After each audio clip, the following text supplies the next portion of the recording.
And without further ado, I want to go ahead and bring up our fabulous speakers for today, Dr. Rob Stephenson and Kieran Todd, who will be talking to us about a project that they have been working on for the last several years.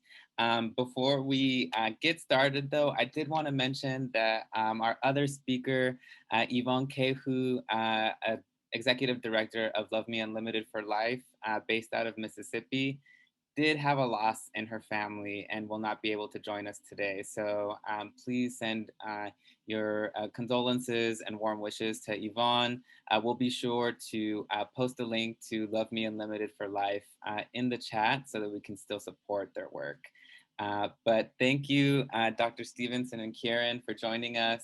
I'm gonna go ahead and pass the floor so y'all can tell us a little bit more about yourselves and the work y'all have been doing at Project MOXIE and at the University of Michigan. Thank you, Jose. It's a pleasure to be here today. I'll do a very brief introduction of myself and then hand over to Kieran for an introduction, and then I'll bring up the PowerPoint for us to share and talk about. I'll start by mentioning the obvious. I'm Rob Stephenson. I'm a professor in the School of Nursing at the University of Michigan, where I also direct the Center for Sexuality and Health Disparities. I'm naturally a fast speaker. I'm never offended if you tell me to slow down, so please tell me to slow down. I always get nervous in these situations, which speeds me up, so just let me know if I'm going too fast. And I'll hand over to Kieran while I bring up our PowerPoint. Hello, everyone. My name is Kieran Todd. I work with Dr. Rob Stephenson as a research project manager at the Center for Sexuality and Health Disparities out of the University of Michigan. Outside of working on Project MOXIE, I work on a host of different trans and non-binary specific health projects, ranging from intimate partner violence to chest binding for transmasculine individuals to HIV self-testing. Very glad to be here. I absolutely love thinking through how we bring science to communities and communities bring, their work to science. I think that it needs to be a relationship instead of just a one-way path. I'm very excited to be here and excited to have this conversation. Thank you, Kieran. So I brought up the PowerPoint. Can somebody give me a wave to let me know that they can see it? We good? Thank you, Jose.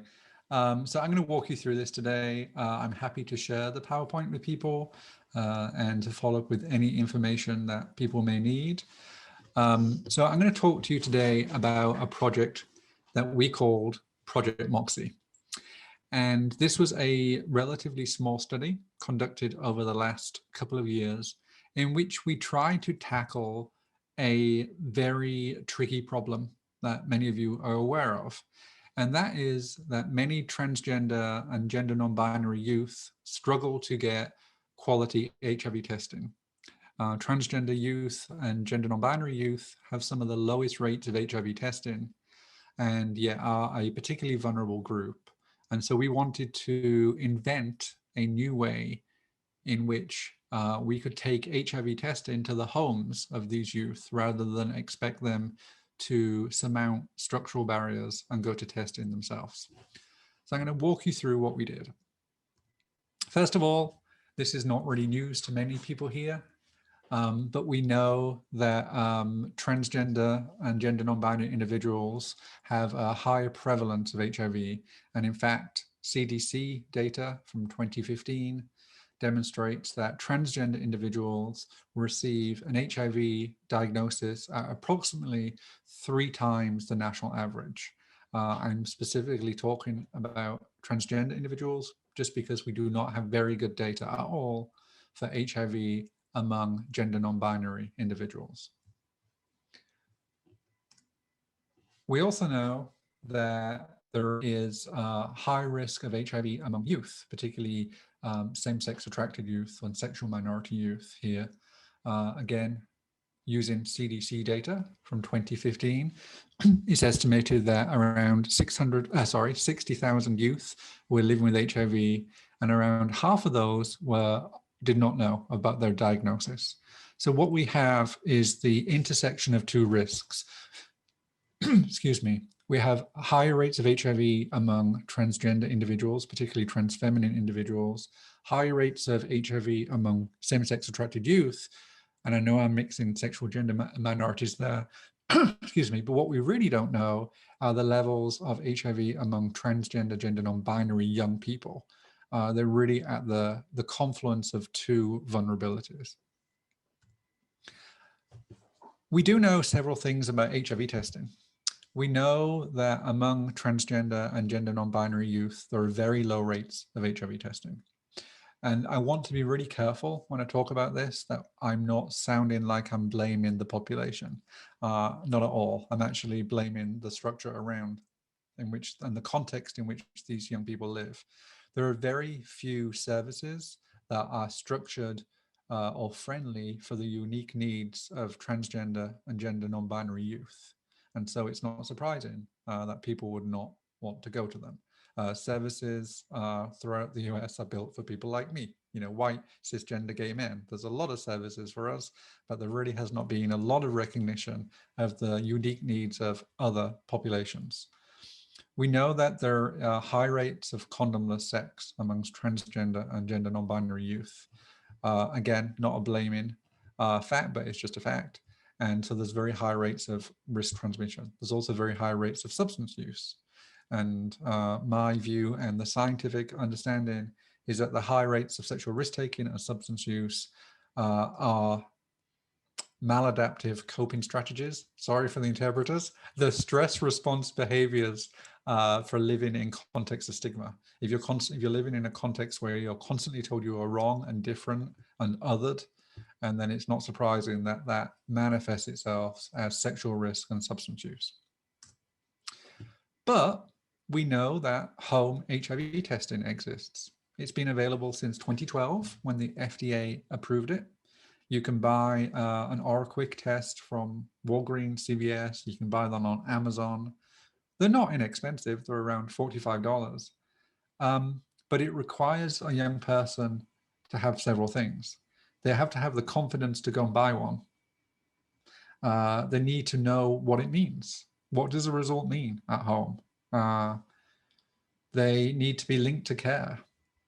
They need a reflection point to discuss what's happening to them and see how they may have behavior change. Oh, sorry. I'm back. And so I'm of the mindset that while I think home testing is great, home testing does require a certain skill set. And so the aim of this was to try and give young transgender, gender non-binary individuals an opportunity to test at home on their own with the presence of a video provided remote counselor. Just to know, if you're putting questions in the chat for me, I can't see them because when I click on chat, it takes away my screen. So just put your camera on and wave if you want me to stop or you want to ask a question. So this is basically what we came up with. Nothing I do is rocket science. It just seems common sense to me. So this is the Moxie intervention. It's a really simple intervention. Why don't I send you an HIV testing kit to your home? You can schedule a time and we'll have a video chat just like this. I will watch you do the test. While the test is cooking, it takes about 20 minutes to cook. I will talk you through your recent risk behaviors, your prevention strategies. Then we will read the result together. You will hold it up and you'll show me the result so that I know that the result is correct. And then we'll build a prevention plan together. Or we'll link you to care if necessary. And so this is our telehealth intervention. It's a really simple way of trying to get around lots of the structural barriers, just giving transgender, gender non-binary youth an opportunity to test themselves at home in the presence of a video located remote counselor. However, we decided to do something a little different. I saw from the chat introductions that many of you work at AIDS service organizations or community-based organizations, and probably many of you are very experienced counselors and testers. I've been a counselor and tester for about 25 years myself, so I've done a lot of CTR. We decided to take CTR, which is counseling, testing, and referral, to the next level.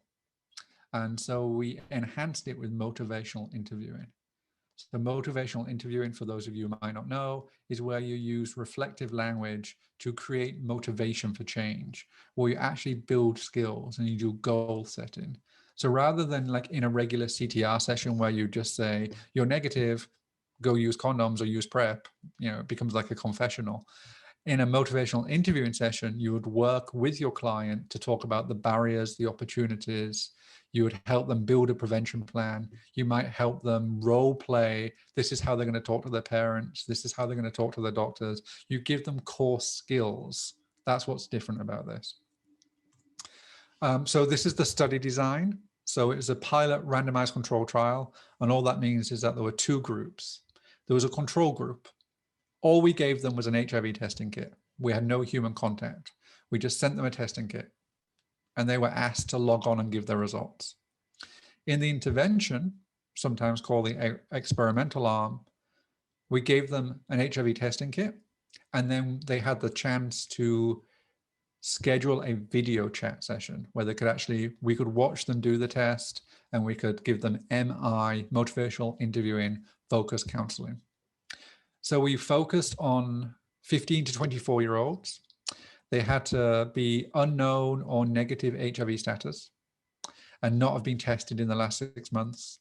They had to be willing to be mailed an HIV testing kit, be a US resident, because this is a US study, be non-cisgender, and then have internet or video capacity. They could do this on a phone, they could do it on a tablet, they could do it on a PC. We did a survey at baseline, at 3 months, and at 6 months. So we followed these young people for about 6 months. Really interesting, and Kieran can maybe talk about this more later if he wants to, where we recruited people. So we did online recruitment. We recruited through these, you'll see on the left, the places we recruited from. So Facebook, sorry, I got hiccups, Instagram, Twitter, Craigslist. Then we also friends referrals as well. And you'll see the percentages. So most of our people came from Facebook. We used the cultural affinity tags, and Kieran can talk about those later, where you make sure that your ads only appear on pages of people who like certain things, and so they're more likely to be eligible. If you advertise on Facebook, you automatically also advertise on Instagram. We did a lot of Twitter as well. Don't pay, if you ever do this, do not use Twitter Business. It's not worth the money. We just befriended several famous transgender rights activists and transgender celebrities who tweeted it for us, and that got us a relatively large number of people. Tumblr, Craigslist, and then a lot of our participants were referred their friends into the study, which was a very economical way of doing this. This is a complicated diagram. I'll walk you through it. Starting over on the left, you see 329 people tried to set up an account, but of those, about 120 were fraudulent accounts. It happens with every research study. I am not saying in any way this population is more fraudulent than any other I've worked with. And we detect these by if the same IPA, the IPA address, it comes up several times and it's somebody trying to log on from the same computer and register several times. It's easy to detect.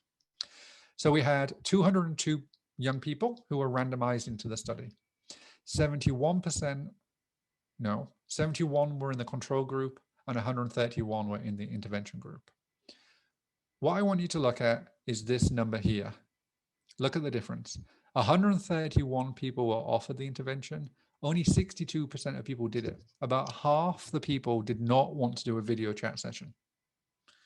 And we'll talk about why later. In the control group, everybody who was sent an HIV testing kit reported the results. We had 100% compliance here, only 50% compliance here. Just some screenshots to show you what it looks like. All of this was done online with almost no human contact apart from the video counseling sessions. So you can see, how people entered. This is all made up. We're not giving away anyone's data. So people registered here, they put their details in, they chose a mailing address. Interestingly, about 3% of people chose to have the test kit delivered to somewhere that wasn't where they lived, because maybe they live with their parents. So maybe they chose a family, a friend, or somewhere else. We had a scheduler where people could schedule their counseling sessions. Because it was national, we had to make this available in all time zones.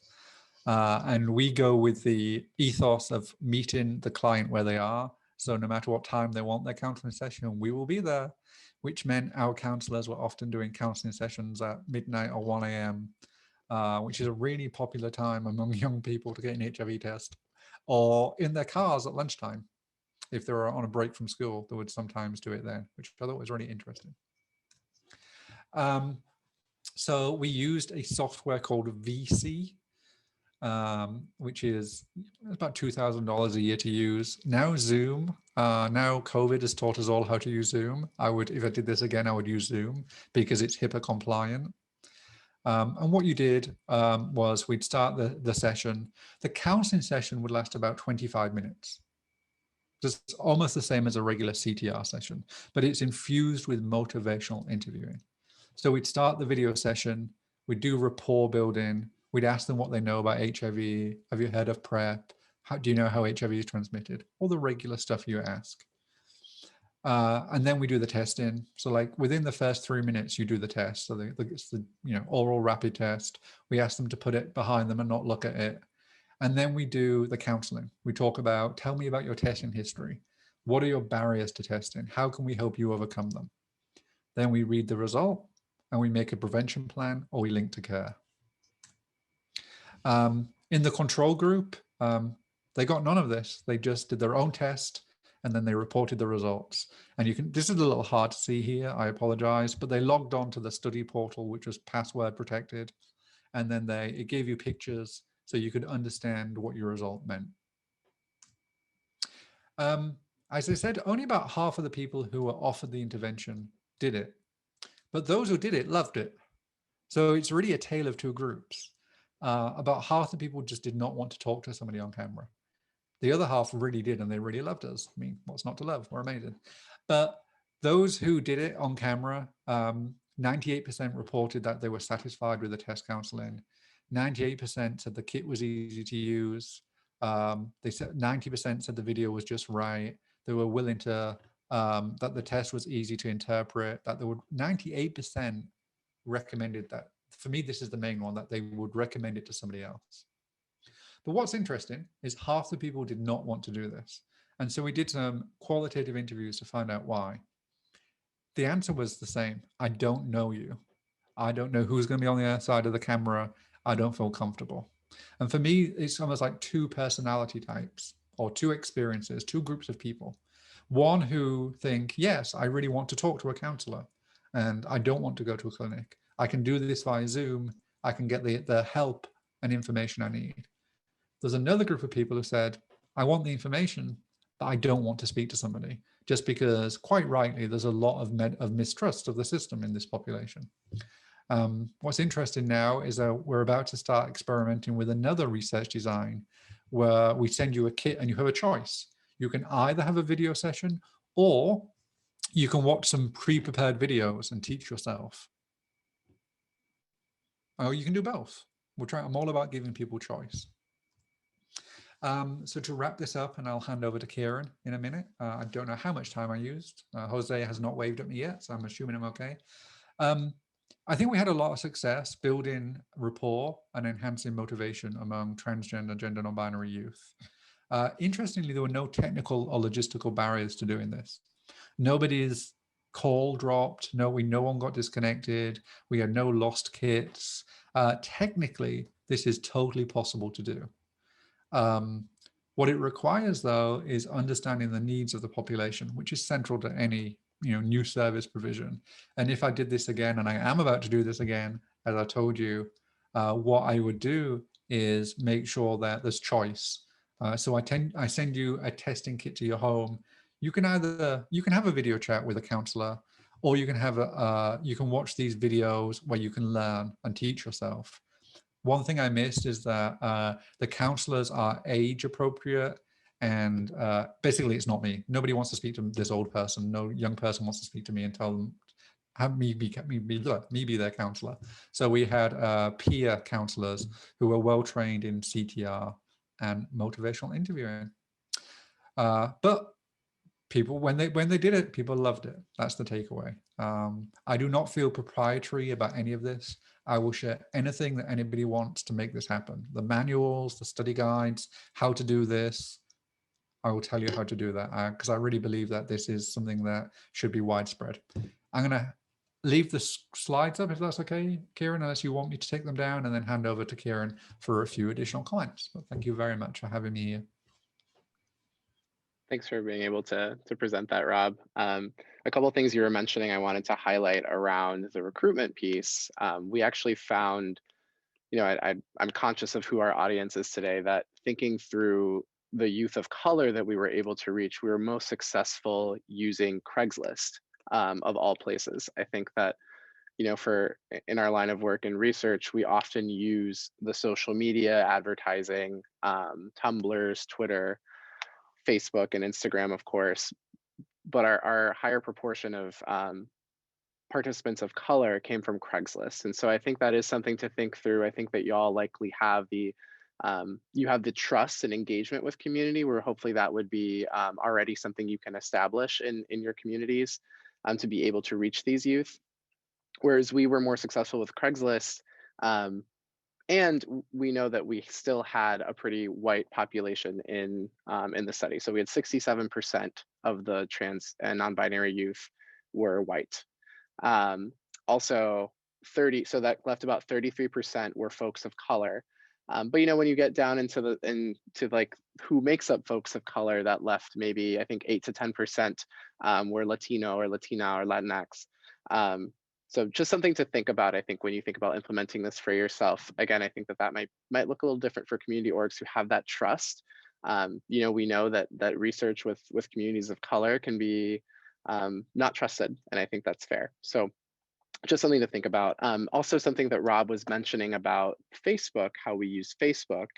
If you have an ad budget, it can be really helpful, even to spend $10 to $25 a day over a couple of weeks to tailor your Facebook audience to have certain targets, if you will. So we were able to use multicultural affinity groups. And so we were able to say, okay, we would like to see young Black folks in CR ads. Say that's an example, right? And so we were able to create different tags that these youth may know. Off the top of my head, I'm thinking of Janet Mock or RuPaul's Drag Race, or just like things that some people may have liked on Facebook, even if they don't necessarily endorse that anymore. Also, you can go by geographic region. You can target by age group. You can target if they are in school or not. And that is something that I am willing to, you know, if I can put my email actually in the chat, if that is something that anyone ever wants to talk about regarding recruitment and how to recruit folks via social media, that we have some really great resources that we can share, and I'd be happy to walk folks through. I think that can be a really important part when we're thinking about reaching folks, especially now in the time of a pandemic and COVID, and thinking about how do we get young people to test when we aren't able to maybe go into youth spaces or community centers or clinics or clubs the way we used to be able to test people. So yeah, I think those were kind of my main comments that I wanted to make sure we talked about. But yeah, thanks, Rob, for taking the lead on that. Kieran, there's a question pertaining for you. Where on Craigslist did you advertise? Not you personally, you know what I mean? Oh, you know what, Rob? I think I came into the study later than the recruitment phase around Craigslist. So I'm not sure if you know specifics. Yeah, it was on the research studies. There's actually a research study participation, or there used to be. Craigslist has been modified a lot recently. So the other question is, how did you negotiate interest from clients who are under 17? Because the OraSure technically is FDA approved only for 17 and above. We got IRB approval to use it for the 15 and 16-year-olds. The reason we argued is any 15 to 16-year-old can walk into Walgreens and buy it.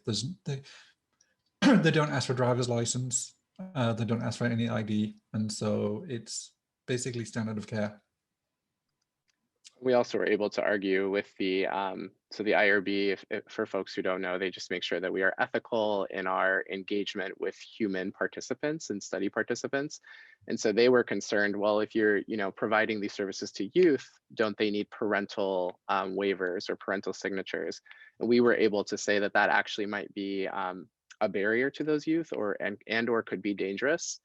And so we were able to argue that we did not need parental consent to have younger than 18-year-olds being able to receive our testing and our counseling. There's a really good question. Jose, am I okay just to go ahead and answer these questions, or do you want to do some information? Hello. My name is Daniela. I go by she and hers. I will be reading your questions. No, it's okay. That's fine. No worries. So I work with Jose, and I am a capacity building assistant also for Health United for the Latino Commission on AIDS, and I am a gender equity specialist. I also coordinate the Zero Transphobia campaign for our organization, and that is going very well. And I'm very happy that we have all of this information here. It's a lot of information and it's very crucial, especially in our community because we have so much needs. Somebody was commenting before about social determinants. I'm pretty sure that there are many more that we probably would be here talking all day. But on the specific things about this study, I think it's really impressive to see the results of such a study, right? And it reflects of the much work that we have ahead. So I'm gonna be starting with some of the questions that I see. I don't know if we missed any, but Cheryl Johnson is saying, reaching trans and non-binary group is such a priority. And this is really exciting work. My question is more scaled up. How can we achieve a scale with HIV self-testing programming using such approaches? Do you see a future for less assisted or unassisted approaches with HIV self-testing? Yeah, thank you for that question, Cheryl. This is one of the things that we're working on at the moment, because I think there are some people who want to talk, they want a video chat, they want counseling. Some people who don't want that. And I'm not a community member, but from my conversations and what I know, there is a history in the transgender non-binary community for self-learning and sharing resources through YouTube videos, for sharing things about how people are doing that kind of self-learning. And so that's what I want to build on. My idea is I'm creating a set of 5 videos that tackle information, how to deal with stigma, how to use the test, how to talk to your doctor. Maybe all you need to do is watch those videos and do the test. You don't need somebody. And so what I want to do is give people the choice. Maybe I want to talk to someone, maybe I just want to watch the videos. Mm-hmm. Thank you so much. Offering a lot of options to patients is really crucial, especially when we don't know the circumstances behind it, right? We don't know if this person has access to technology. We don't know if the person feels more comfortable to it. And we discussed a lot about mistrust, and that is a big barrier. Let me go and continue with the next question that I think Gabriela, thank you for joining us. She's saying, this is why we always have to start with formative assessment when it comes to recruitment and engagement. I never would have imagined Craigslist. Yeah. Very interesting. We've done a lot of work, sorry, Daniela, I didn't mean to speak over you. We've done a lot of work with community to talk about where we recruit. The last thing you want is this white cis man turning up and like, I know where trans people where I should find people. No. So we have staff members who are from the community. We work with YAB and CABs. We purposely put a lot of effort into our ads so that they reflect the community. And yeah, so it's a lot of work over the last few years to really truly understand the electronic spaces in which we can recruit from. Kieran, at any time, just jump in. You don't have to wait to be asked. Yeah. I was going to add to that I'm glad Rob brought up the youth advisory boards and the community advisory boards that we use, because I think oftentimes people in research settings can again, use those groups as just like, oh, we need to be able to say that we talk to community, and then we can go do whatever we want. I can very honestly say, also, as I identify as Black and transmasculine, you know, being both a staff member and a community member, I am able to have these conversations with my people, if you will, and we're able to talk about some real things, right? Like, oh, you actually shouldn't put your University of Michigan logo on there because I don't want to, I don't trust that. That's not what makes me trust it. But if you had community partners, you know, if I saw the Latino AIDS Commission was on there, right? Or if I saw some of our community partners in Detroit are LGBT Detroit, or the Ruth Ellis Center, that might make me more trusting, because those are organizations and services I've used. So our community advisory board members are very much part of the study. We interact with them through each phase, which is really helpful. And they're also specific to each study. You know, we don't talk to the same group of folks who may be survivors of intimate partner violence as we do to try and initiate a self-testing HIV study. So I think it is very important to make sure that when you are consulting folks, and I know this can happen in community spaces too, you know, it's not only research entities that sometimes lose trust in communities, it can also be those community-based organizations. You know, it's really important that we talk to those folks who also have experienced that, have that life experience. Thank you so much. And that is very, very nice how you put it. You know how not to actually make assumptions, ask questions. Nothing is like perfect.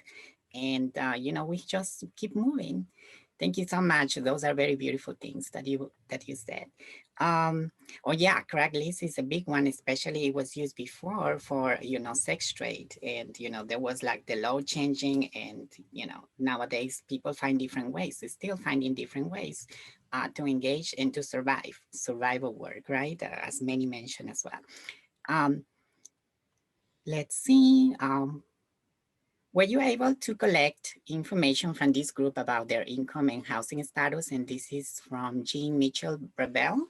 Yeah, we collected a lot of indicators of structural vulnerability. So housing instability, not food insecurity, I wish we had, incarceration. Because of the age group, incarceration rates were very low, 1%. But I think a significant proportion of our sample had housing instability. Yeah, it was actually, I have some of it pulled up, Rob. 19 to 20% of our population that we self-tested were unemployed and not a student, so employment wise, and also that the same amount of folks, not necessarily the same folks, but the same amount of folks had at some point in their life experienced houselessness, so being unhoused. So that, yeah, that was definitely a structural vulnerability that that we saw come up. And that is very important also because in the audience, we have a lot of people coming probably from grassroots organizations, CBOs, and, you know, that is probably the connection point that we need to all focus on, the work coming ahead. Thank you so much for mentioning it. Dante says, did you have challenges with scheduling, navigation, education sessions, and those youth not actually showing up for their appointments? Oh, yes. Yes. Anyone who's worked with young people know the challenges of this. We had a lot of people who would schedule and then not show up. I mean, you know, if they schedule for midnight and they don't show up, it's a little infuriating, but it doesn't matter. You know, we will reschedule. I think everybody who wanted a session got one, but some of them may have had to have tried 2 or 3 times to schedule. It may be also things about the times, right? Maybe some people are you know, very much into nightlife, and then they engage better at later times. Yeah. It says, another question, previous intervention on HIV/ST in youth, YGM, MSM, and trans populations like trust notice diminished effect in increased testing. Do you think there could be additional strategies and efforts that might help address this maintained impact? Diminished effect in increased testing. Diminished effect in increased testing. So previous studies have found that it actually reduced testing. I think the reason is we know that getting a negative result doesn't create behavior change. You get a negative result, it's like, great, I'll carry on. I think adding motivational interviewing to that to create the skills that people need to carry on engaging in HIV prevention. And that's why ours is different. My whole idea is young people are not going to get tested. So why don't I give them a positive experience in the home, give them the skills they need, and then hopefully they can go on and do it again themselves. Maybe they buy another self-test and do it. Maybe it becomes routine. Maybe because now they've talked to us, they understand how to speak to their doctor, you know? And so that's why I think ours is different, because it's more goal-oriented than just telling you you're negative, carry on. Definitely. And also we touch about, having representation from the community, maybe peer workers who can reach out. That can make a huge of a difference and can also provide employment. It's a win-win. Exactly. That's one thing that's really important to me, is providing employment for members of the community to be actively involved in the research. It makes perfect sense. Okay. There is a link in here. Okay. Yeah, this is a link also for anybody who's interested about Zero Transphobia campaign that we have in November every year. I am one of the coordinators, the main coordinator for that effort.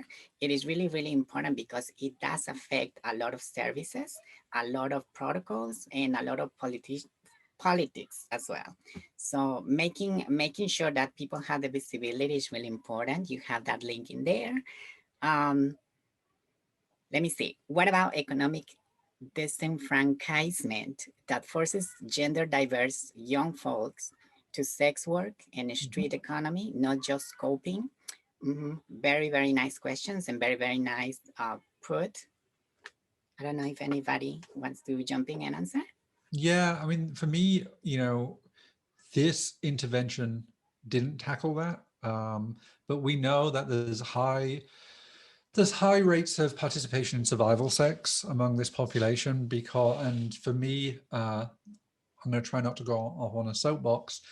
I don't think the intervention is individual.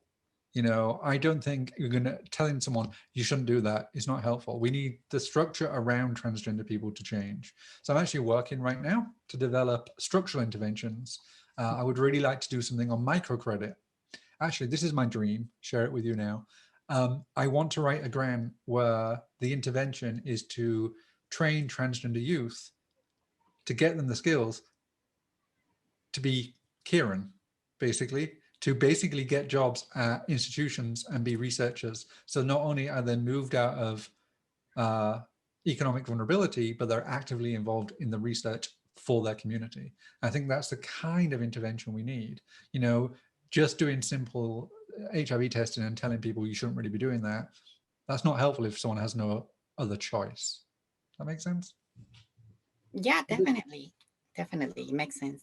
I don't know. I think sometimes, sorry. I was going to say, sometimes I think when we think about health research and we think about the role of community members, it often stops at those community advisory boards and the youth advisory boards that we mentioned, or maybe there's part-time work where we ask folks to go recruit in community centers or clubs. And so that pipeline, if you will, for people who are interested in that work, for getting that chance and to be decision makers, I think something that I've really enjoyed being at the center is that I get to be a part of those decisions.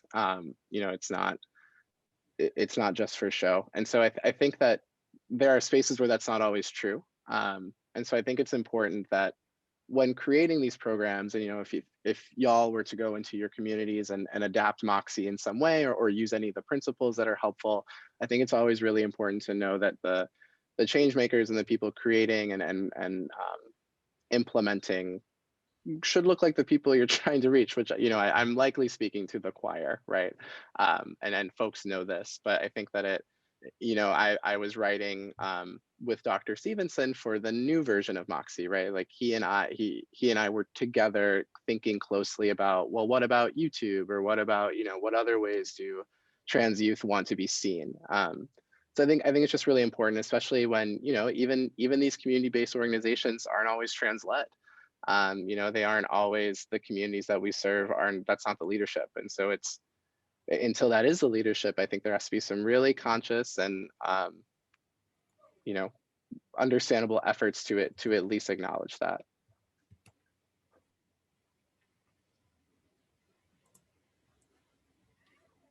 Thank you so much. Oops, my window just disappeared. Bear with me 1 second. But yeah, you know, defeating that gap especially is very, very important on the education that it was not present for so many youth as well, right?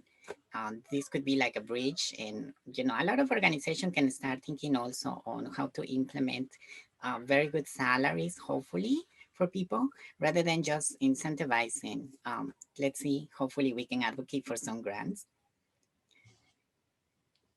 Okay, so we have 1 second.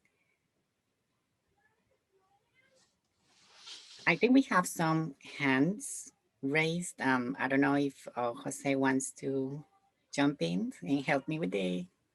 Yeah, so thanks, y'all. The conversation has been great so far.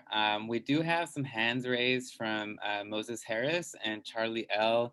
I'm not sure if your questions were already answered, but if you all wanted to hop on the mic, feel free to let us know and we can allow you to turn on your microphone, or you can put your message in the chat.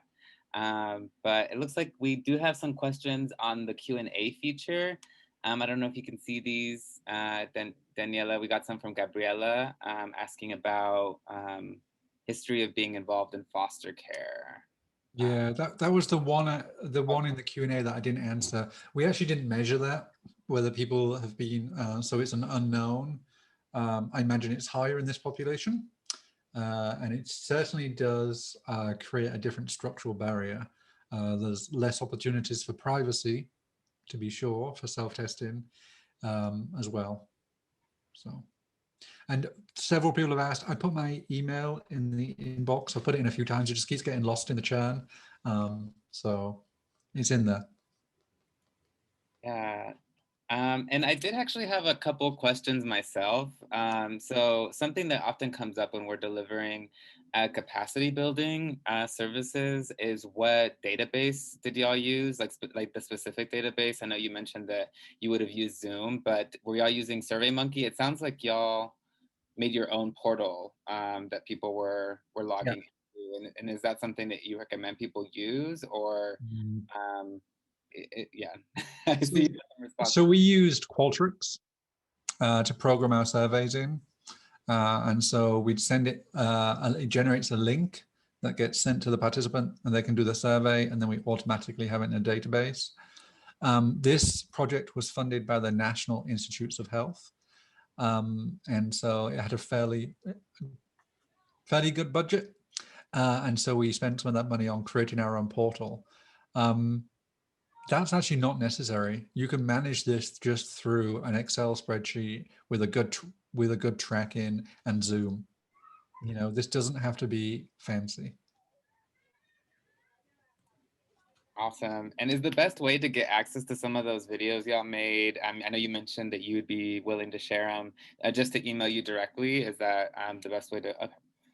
Excellent. Yeah, the videos aren't finished yet, but all the other stuff on the how you do the online counseling, we have a manual that takes you a step-by-step on how to do it. I can share that. We can share recruitment images, how we recruited, how we post on Twitter and Facebook, Insta.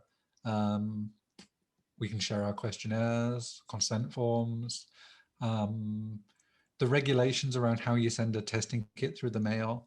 You cannot send it to a PO box. That's an interesting fact we found out. We can share all of that with you. Yeah, email is the best way. Excellent. And are you looking to do another round of Project MOXIE? Because I believe that the intervention, as it was presented, right, that round was completed, right? So were y'all looking to repeat this again? And if so, what would you be willing to partner with some Southern CBOs, or maybe some of our Southern partners? Of course. Yes. So a couple of things. I have a grant under review that gets reviewed mid-March. and that is to do a study where we explore the idea of choice. So if we send you an HIV testing kit, do you choose to have a counseling session, or do you choose to do it at home on your own with the videos? Who chooses what and why is what we're looking at. In that, we also want to increase representation of people of color, just because we had 67% white, I think, in the original sample, which is never good. And I would love to look at translations into Spanish. We had 2 counselors in the original, both of whom were fluent in Spanish, but neither of them they were both Caucasian white, do you know? So they had the language, not the cultural element. That's what I'm indelicately trying to say. So I would like to have more true representation. Yes, it's a short answer. Yes, we have a lot of work to do. So let's start brainstorming those collaborations. I think it's really, really crucial. It's, yeah, that's all I can say. I'd love that. And I know that, so please feel free to reach out to us. We'd be happy to be that bridge. That's something that Hands United sees itself as doing. You know, we're not called Hands United for nothing, right? So we definitely want people to build bridges with each other. And in our remaining time, if there are other questions, folks can hop them in. We'll give it a few more moments. But I know, Kieran, you mentioned that you are also doing some other projects to be able to work with and engage trans and non-binary folks. If you wanted to take a time to highlight any other work that you're doing at this time, feel free, both of you. But I know you mentioned that you were doing a project on binding. If you wanted to name that as well. I know that might not be immediately relevant to self-testing, but it's something that comes up as people are negotiating their sexual health, right? Yeah, absolutely. I think you know, the center in the 3 years that I've been there, I think there's been just an enormous amount of trans health research that's been happening. So Dr. Stephenson is one of the main people on the intimate partner violence project I was talking about. So right now we are actually getting ready to this coming year release a survey to understand the experiences of trans and non-binary folks who have experienced intimate partner violence. And that's not just to, you know, collect data. We're actually creating an intimate partner violence scale to be able to measure and understand very specific violence and harmful behaviors that people in our community experience. You know, because I think when we think about what resources exist, oftentimes they are for cisgender people, cisgender women who experience violence, and that can look very different for folks in our community. And so that's just an example of another project that we're doing. And Rob, you can speak to that too, obviously. As the person who heads the project, I manage it. But yeah, I think that some of these things are really important to think about also in relation to HIV and testing and structural vulnerabilities and how we increase the health, but also the wellness of our community. You know, how do we keep our folks happy and healthy? Yeah, so that's another project we're doing if folks have any questions around that. That survey will actually be coming out this coming year. And so that is something we certainly would love to have more folks take. The more people who take that survey, the more accurate we can make sure that scale is. Thanks, Kieran. I can add a couple of things. Just there's some questions popped up. One is, no, we don't ask documentation status just because it's almost impossible to ask in a survey. And so we don't have any understanding of whether or not we have representation of people with differential documentation status, and that would create a different, you know, structural factor and a different level of trust of the system. I'm aware of that. I'll try and ask that in the next study. Did we have any reactive results? I forgot to say that we had 2 reactive results, and we have a standard protocol. So if you get a reactive result, either you report it online yourself or we see it in the session. We call you in 24 hours, 7 days, and 30 days to link you to care. We use 212.org because we know your zip code, so we can tell you the services. We can link you to transportation. We can get a doctor on the phone if you want for you. So across our studies, we tend to have a 100% linkage to care. And if anybody wants those protocols, I'll share them with you. During a short-term solution, there were one in each arm. There was a reactive result in intervention and one reactive in the control, for Gabriella's question. Some people might think as a short-term solution during COVID, what can we do to keep the momentum, to prioritize strategies? Well, I think we need to scale this up. You know, my dream, my goal is to take this to CDC and have it listed as a evidence-based strategy. Once it is, they have to fund it and they have to train on it. That's how you get it in the system. So some of you may have heard of couples testing, where you test 2 people for HIV at the same time. That's one of my inventions years ago. And I did the science behind it, proved that it works. And now CDC has it listed as a public health strategy. And so, you know, there's funding behind it. Once CDC says it works, there's going to be funding. That's how we scale this up. You love couples testing. Yay, thank you. It's my baby. In terms of future studies, 2 studies that are under review. So who knows? Maybe they'll get funded, maybe they won't. I'm doing a large study of transgender, gender non-binary youth, 15 to 19, to look at how social stress creates elevated levels of substance and alcohol use, to actually look over time. There's so much out there on, all we say is transgender, you know, problematic, they have all this substance use, but we don't look, this transgender community is so diverse. We don't look by trans feminine, trans masculine, by gender non-binary, by race. So I really want to take a really deep look to understand what those patterns are, because that's how you do intervention. The other one is the science geek in me.